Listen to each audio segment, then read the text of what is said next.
Que se passe-t-il après l'arrivée de l'arche à Beth-Shemesh? Les habitants de Beth-Shemesh moissonnaient les blés dans la vallée. Ils levèrent les yeux, aperçurent l'arche et se réjouirent en la voyant. 1 Samuel 6,13. Mais une tragédie survint car le Seigneur frappa les gens de Beth-Shemesh lorsqu'ils regardèrent l'arche de l'Éternel. Il frappa 50 070 hommes parmi le peuple. Et le peuple fut dans la désolation parce que l'Éternel l'avait frappé d'une grande plaie.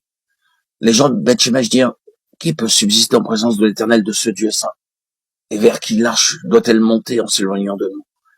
Ils envoyèrent des messagers aux habitants de Kiriath-Jearim pour leur dire: les Philistins ont ramené l'arche de l'Éternel. Descendez, faites-la monter vers vous. 1 Samuel 6, 19, 21. La présence de Christ est bien sûr une bénédiction. Toutefois, les hommes doivent aussi être saints, parce qu'ils regardèrent l'arche de Dieu avec désinvolture, sans aucune crainte de Dieu dans leur cœur. Dieu fit périr beaucoup d'hommes à Beth-Shemesh. À cause de cela, ils ne voulurent pas que l'arche demeurât parmi eux. Quelle tristesse! Car au lieu de traiter ce qui était la cause de leur châtiment, le peuple de Beth-Shemesh refusa la présence du Seigneur. Quelle fut l'attitude des gens de Kiriath-Jearim à l'égard de l'arche?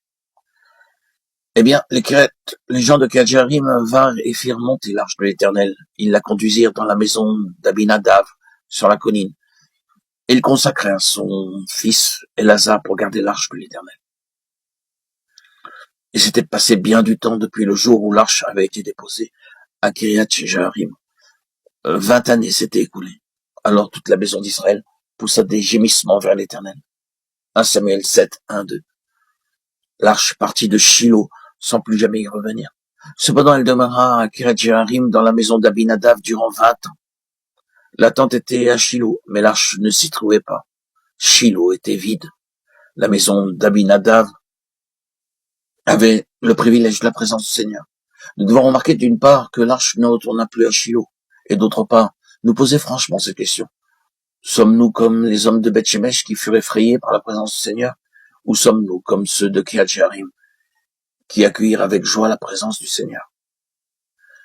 20 années après, David devint roi. Immédiatement, il voulut que l'arche soit transportée à Jérusalem.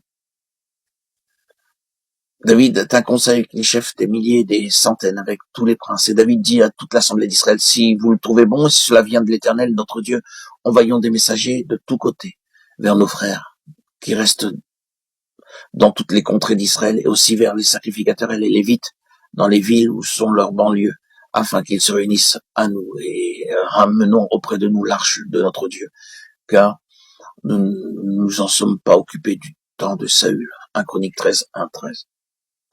Il était juste et bon que David désire introduire l'arche de Dieu à Jérusalem.